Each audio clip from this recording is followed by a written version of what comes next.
Look, it's very simple. I hang around a lot of rich people, and I just ask them one question. I say, hey, if I want to get rich, what would I do?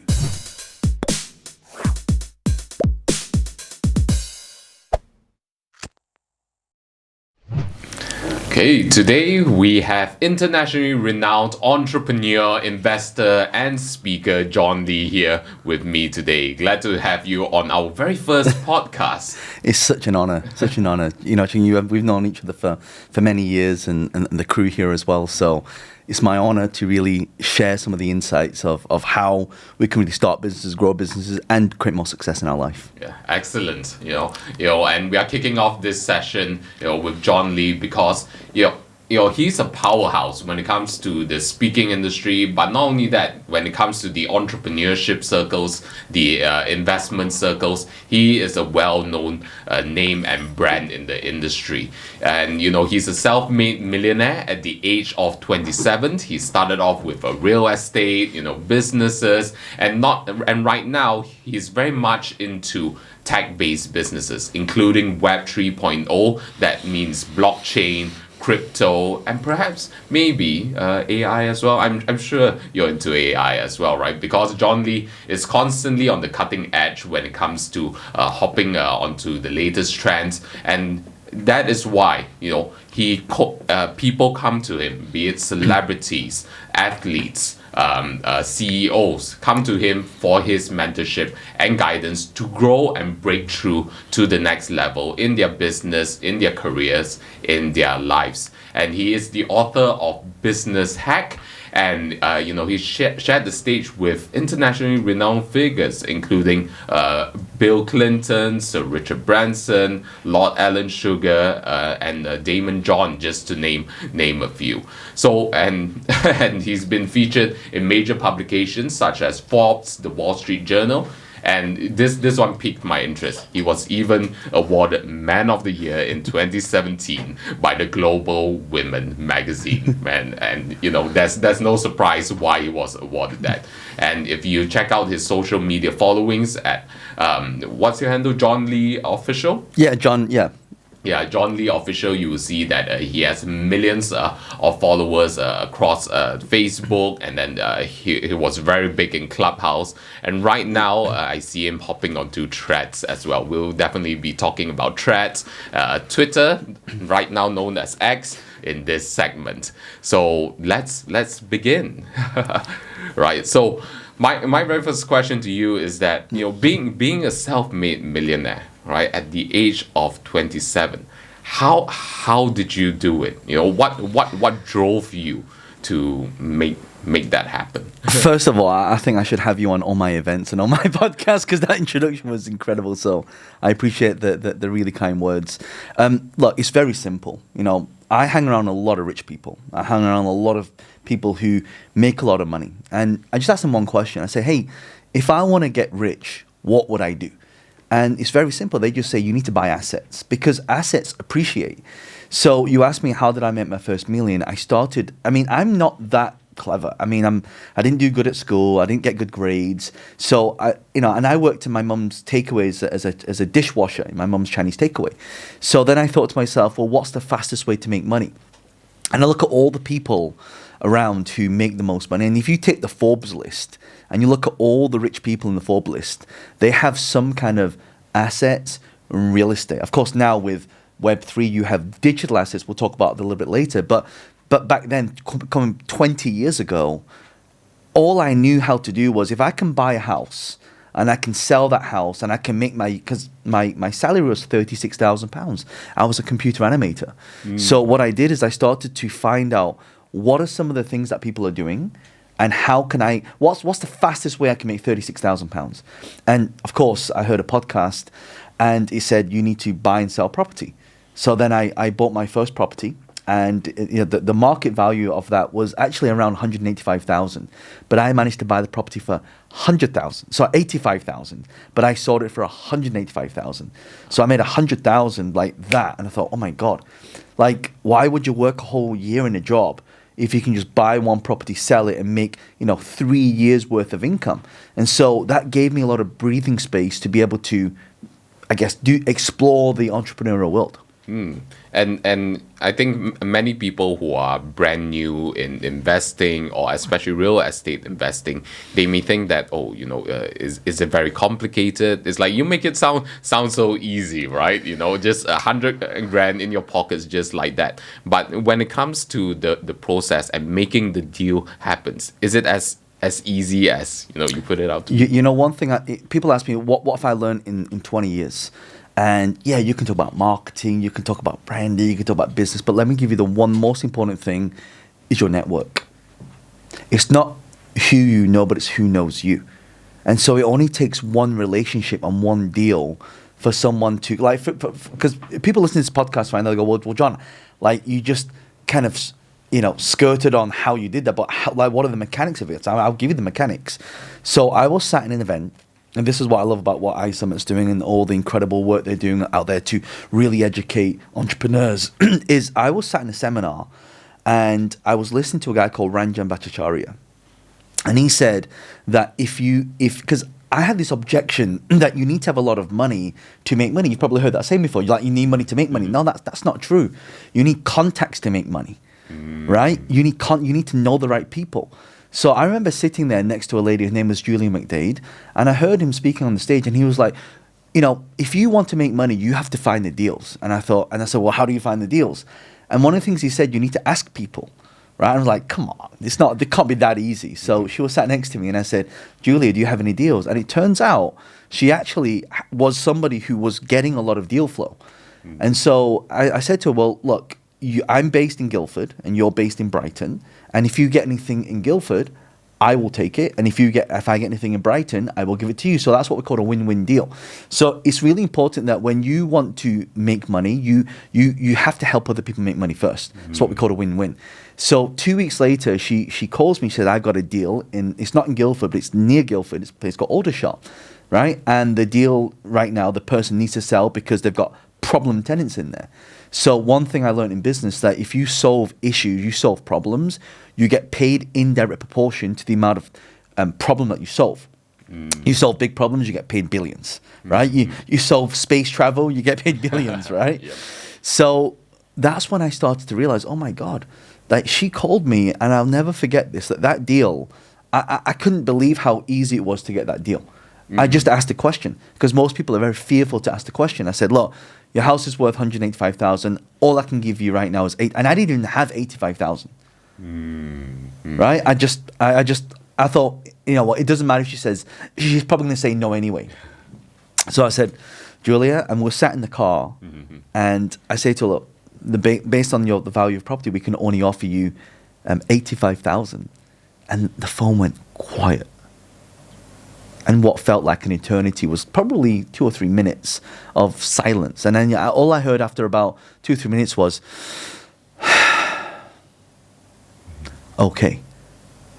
Wow. And that was when I had this big aha moment, that I never believed someone would sell the property so now people are probably listening to, well, John, are you not taking advantage of people's situations? No, because she actually paid off that mortgage. She didn't have any more, like literally she bought it below what I was offering that money. So she made money, the property appreciated, I made money, and of course when I sold that on, the person who bought that also made money as well. So you have to understand the whole ecosystem of the people you hang around. So now, you talk about all the deals I've done with Web3, with blockchain, with some of these big companies.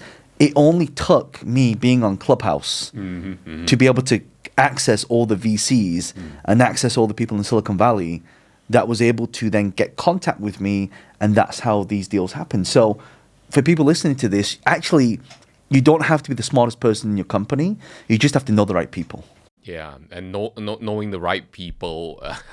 I remember the early days of Clubhouse, right? You virtually hopped onto it like almost immediately, and then whenever I logged into Clubhouse, John Lee's there. You've got all of these, 48 hours or whatever marathons going on, and it's amazing, for those of us who managed to be in your rooms, the people you were able to interview, to feature, and to gain that wealth of information, was very, very valuable. But not only that, the value that you accrued from it was the relationships and the connections that you built. Yeah, a friend of mine once said to me, like, he's got like 40 million followers. And I said to him, I said, Jay, how do you make money from social media? And he said, actually, John, that's the wrong question. And he told me that it's not about the money you make from social media. It's the opportunities that come from social media that pay you the money. And that was a very fine distinction that took me many years to understand, but now I understand it.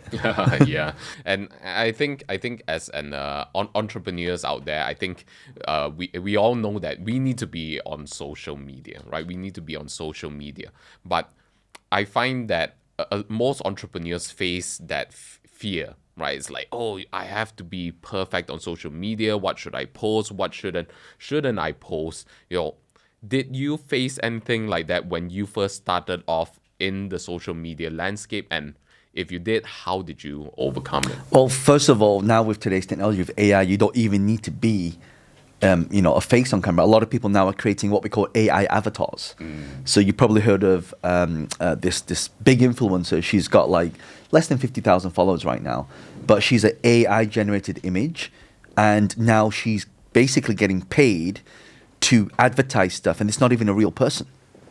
So how is the world changing? So for me, absolutely. I mean, I'm not a naturally born speaker. I didn't know how to communicate on camera. I had something I was passionate about, that I was talking about. And so I think that if you have knowledge in your head that can help change the world and can help impact people, then you should talk about it. And it doesn't matter what people say. I mean, you are going to get a lot of negativity. When I first started, I was getting a lot of racism, even till today. A lot of people saying, oh, you Ching Chong China man, and who do you think you are? And but that's like less than 10% of the interactions that you're going to get. The other 90% are the positive ones, but it's funny how we always focus on the negative comments, right? So I did have some reservations on do I put myself out there? What are people going to think? Am I good enough for this? Like, would people even listen to me? So all these questions was doubt, but really that's just really imposter syndrome.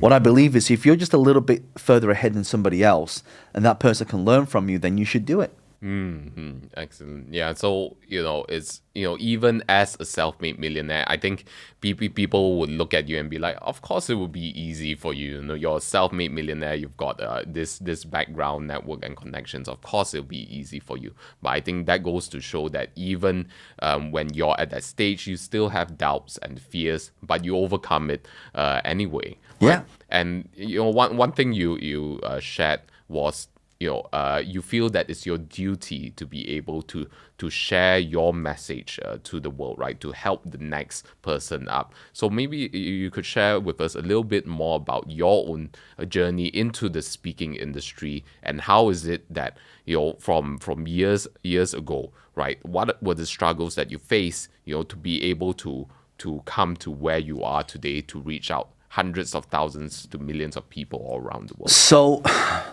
there's this formula, right? The more you speak, the more exposure you get. And I always say this: awareness, I see you, times attention equals opportunity. Opportunities turns to income. So what I realized is that the more you speak, right? And again, I wasn't a naturally born speaker. Someone called me up one day and they said, hey, I heard you talk about this negotiation stuff. Can you come talk at my networking event? And I turned to networking and there's 6 people there. And I was like, okay, this is not so bad. And then someone heard me speak there, and then they said, can you come speak at my networking event? And there was 250 people there. And then, what started small ended up being me in front of like 10,000 people. So that's what I mean. The more you speak. But the issue with that is when you're in demand, like you're always flying around the world and touring.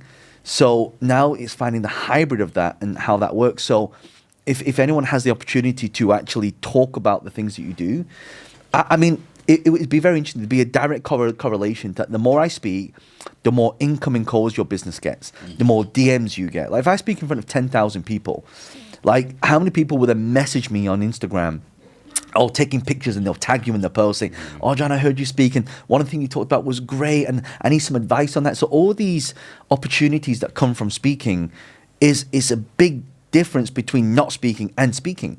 But the issue is, one of the biggest fears in the world is the fear of public speaking. So how do I turn that around? again, it comes down to intention. My intention is to educate. And when I tell people the things that I do, the more opportunities come back. So if I talk about real estate, I'll start getting more deals. If I talk about Web3, I'll start getting more, ICOs or listings. If I talk about IPOs, I start getting offered SPACs and things like that. So it's a strategy I call the MMM, message, market, match.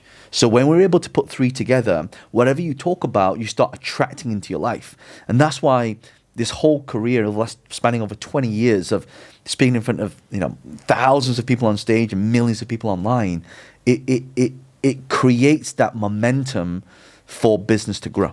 Mm-hmm. And it's interesting to see how broad the industries you reach out to, right? So when one of the topics that you talk about is personal branding, right? So as an entrepreneur an investor who has his hands in all these different industries, how do you personally position yourself to the masses? Because there are a lot of people who, when they are setting up their personal profiles, like, oh, what should I write in my profile? I'm into blockchain, but at the same time I'm into AI. I'm also into maybe leadership, relationship. What's your advice to people? So the old news was you should pigeonhole yourself and niche down. Right? In today's world, it's not about that. For example, if I ask you, what does Elon Musk do? Yeah. What do you say? Is he Twitter? Is he space? Is he electric cars? What does he do? Yeah. He's an entrepreneur. He's a serial entrepreneur. Yeah. Right? So this is why if you start doing things and you pigeonhole yourself into one thing, it will limit you from other things. And a lot of people listening may disagree with me, but I would say 10 years ago that is true. But in today's world, anything's possible. Like if you pigeonhole yourself into one field, like a lot of the actors who are in the Marvel films, right? Like they want to do different things because if they keep playing Spider-Man, right? If they keep playing a specific character, they'll get pigeonholed into that niche and no one else can see them for anything else. So the problem is if you get too niche, you won't be considered for other things. Whereas if something I talk about, let's say I talk about parenting, because I'm a parent, right? Yeah. I'm a father. So I get people in podcasts reaching out to me saying, hey, would you be on my podcast? It's got nothing to do with entrepreneurship, but it's parenting. But a lot of people that listen to our podcast are people who are also entrepreneurs and they're finding it really hard to have that work-life balance. Could you come on our show and talk about how to be a parent as work-life balance, right? And then when I talk about relationships, I get, so you mentioned, being on the front cover of a women's magazine. Yeah. How that happened was I was talking about female entrepreneurship, and every event I would speak at, there would be like 90% men.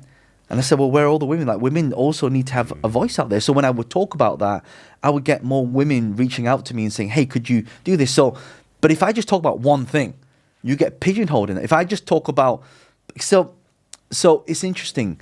You sometimes have to go broad to go niche. It's very counterintuitive thought process. Go broad to go niche. Yeah, that definitely goes against the grain of the typical advice that people have out there. So, at what point in time did you get this realization? I'm pretty sure that when you started off in the speaking industry and putting yourself out there, you were very much focused on real estate. Correct. Right? Yeah. So what was that tipping point that gave you that realization? So when I first started from real estate, everyone kept asking me, like, how do you make money in real estate? I've got some money. Where do I put it?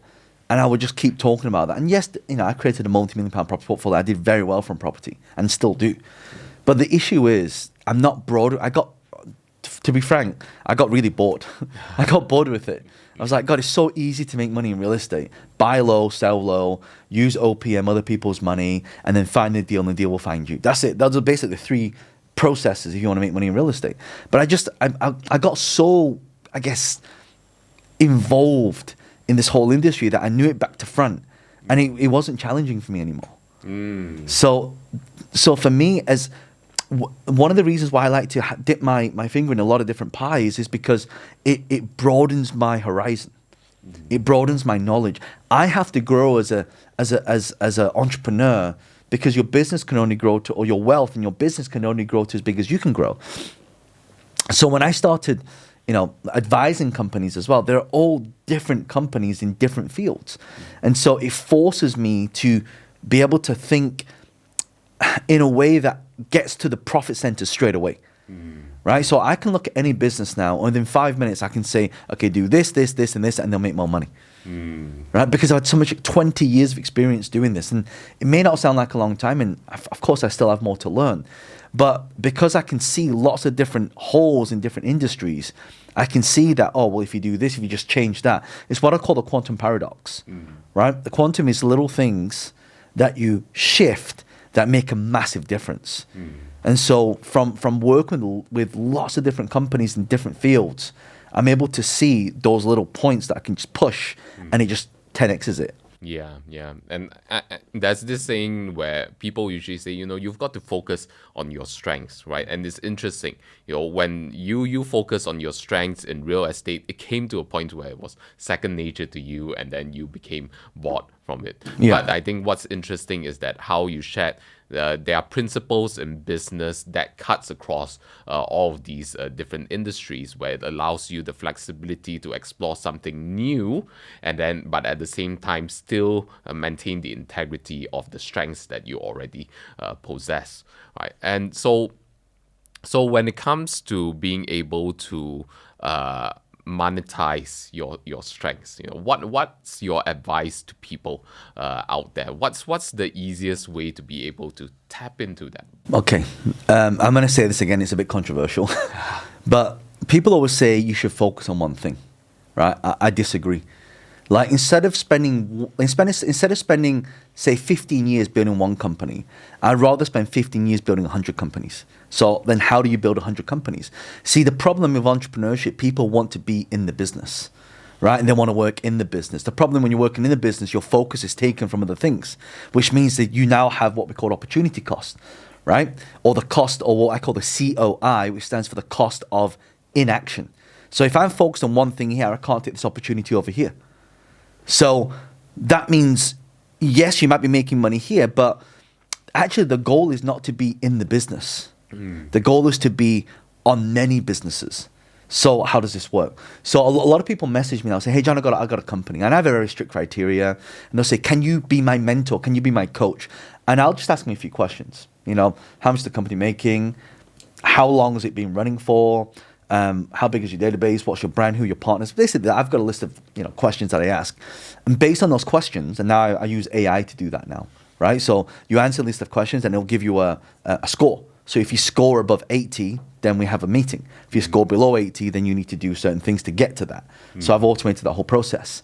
So when I would rather work with you and say, hey, you know what? You're incredible at what you do. You've got a great business.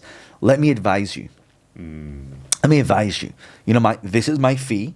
So we would charge a fee for it. Or if you don't want to pay me the fee, I want some equity. Right? So imagine you do that with every person that you meet. A billionaire friend said to me, he said, John, all these events that you speak at, like you speak in front of thousands and thousands of people. Like, can you imagine if every time you spoke, you picked up 100 companies?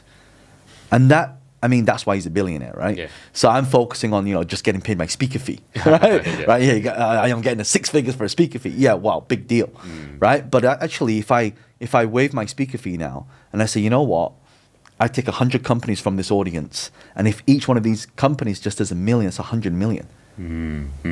Right? And then you can take all those companies, roll them into one, and then you can list it on the stock exchange. And so, again, like these things I was just focused on one thing, but when I started to broaden my horizon, I started to meet people and go, wow, this is how people are doing it.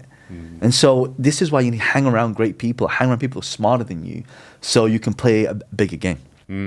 So interesting, you talked about the opportunity cost, and funny that you mentioned that you were based in Guildford. I studied economics and finance in the University of Surrey. Oh, right? nice. Yeah. So you mentioned about opportunity cost, right? So as an entrepreneur, as an investor at your stature right now, right?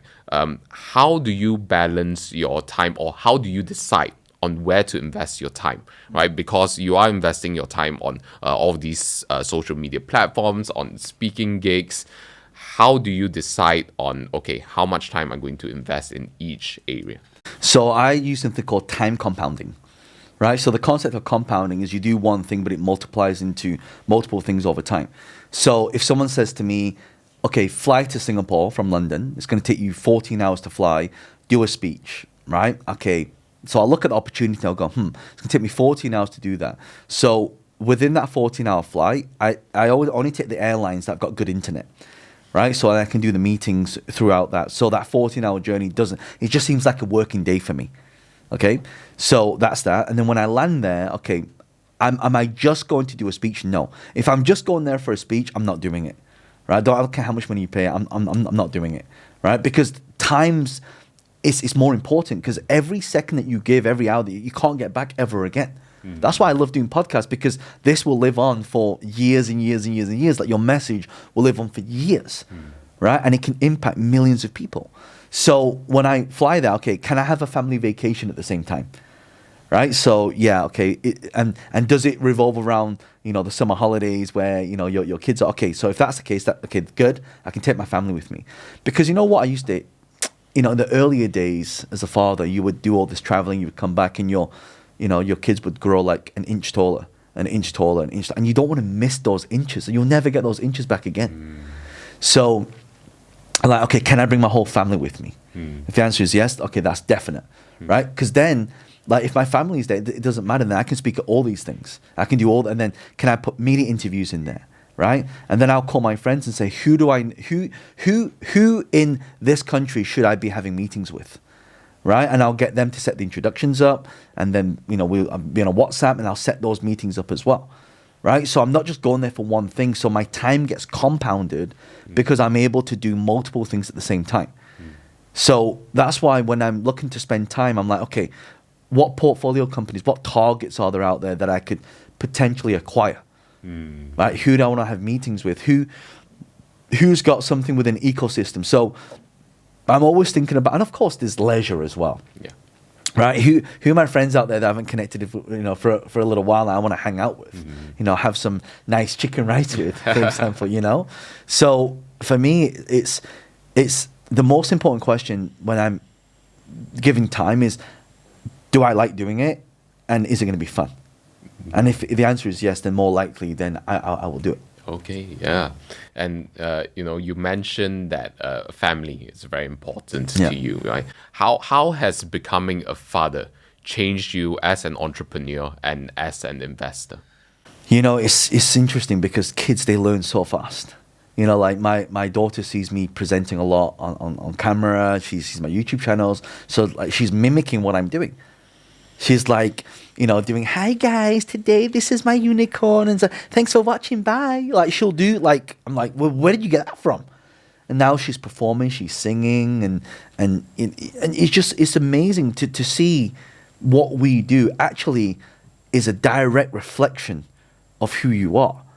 And so she's very outgoing. She's a performer at heart, and I see the things that we do as parents and really why we do what we do, because that's the ultimate question, isn't it?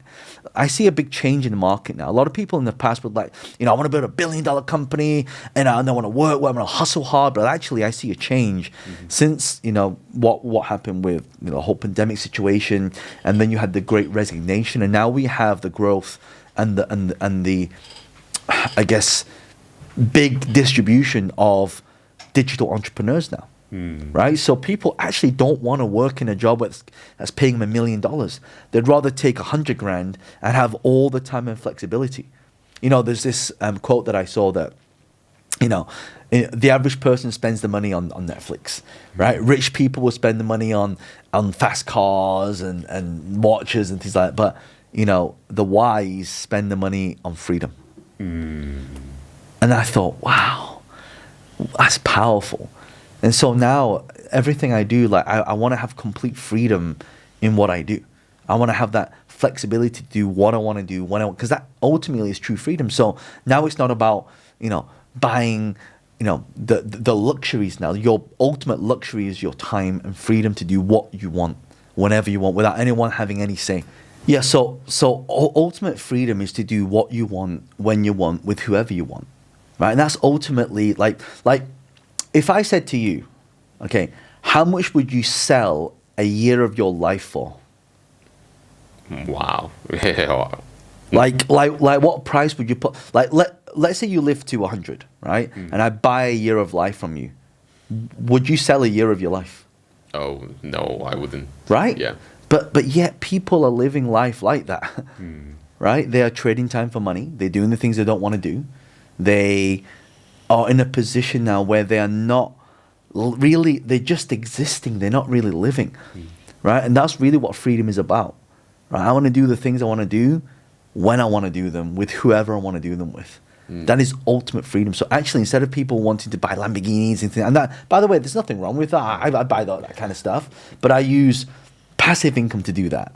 I don't use earned income to do that. I use investment income to do that, right? As in the money, dividends and exits that you do. Don't use active income to pay for that stuff.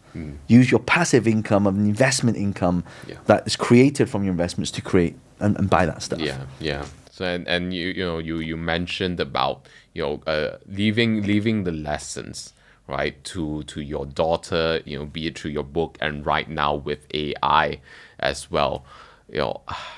It's magnificent. What a time to be alive right now. To know that you have the ability to have your legacy live on beyond your life.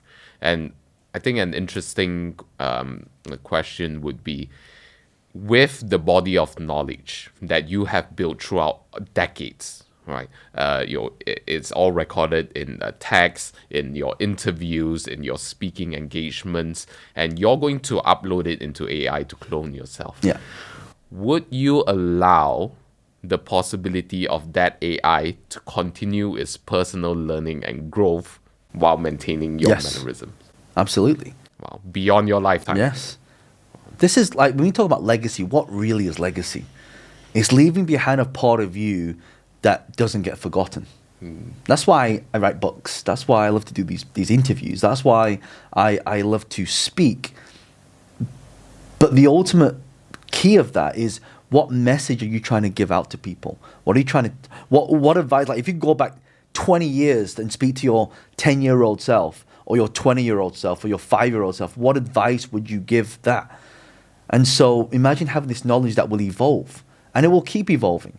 So, but it just needs parameters to move with. And this is why I'm so fascinated with artificial intelligence. And of course, now with blockchain, it can authenticate the artificial intelligence. Now you've got eye scanning now that can really, truly authenticate who you are. And then there's people doing that in this industry. And that may change. That may at some point be able to replicate the human eye. But you just never know. But this is what excites me living in today's world. So you've got no concern at all where one day beyond your years, the AI will go rogue, and then it will go beyond its predefined parameters and the values that John Lee has, the original intent. Well, there's always a risk, right? When you say that, it reminds me of Terminator 2. And if that happens, then everyone is basically in trouble, right? But, there's only so much we can do in the time that we've got. I mean, I'll tell you, if we could live for 1,000 years and imagine the wisdom, imagine the evolution, imagine all the things that is now impossible that becomes possible. That is exciting. I mean, now you've got UFOs that exist now. You've got, non-human species that have now come to the earth, that have been confirmed. So, like, what else is possible? What else is possible? What else is possible? So, with on that point, on freedom, we love to ask our audience, What does freedom mean to you? What are the possibilities that you see is possible in your life and our future as humankind? So with that, thank you very much, John. It's been absolutely insightful, and we hope to have you more on our podcast. Appreciate it. Thank you for having me, brother. Yeah. So with that, make sure you follow John Lee on his social media handles. You can search for him at John Lee Official. Thank you very much, everybody. We shall see you in the next podcast. Bye for now.